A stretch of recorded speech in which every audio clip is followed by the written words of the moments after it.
Hi guys, I'm Asif Ali and you're watching CGHOW video, and today I have this effect, and I'm not going to create a tutorial of this because I have already created this effect.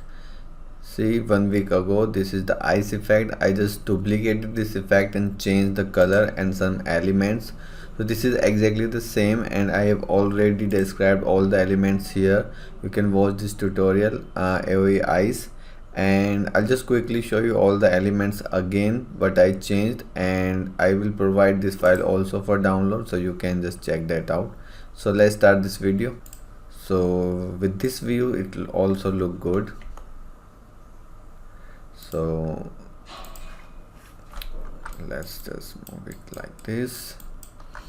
So this is the emitters system, and in first one I have this smoke. This is the new element I added.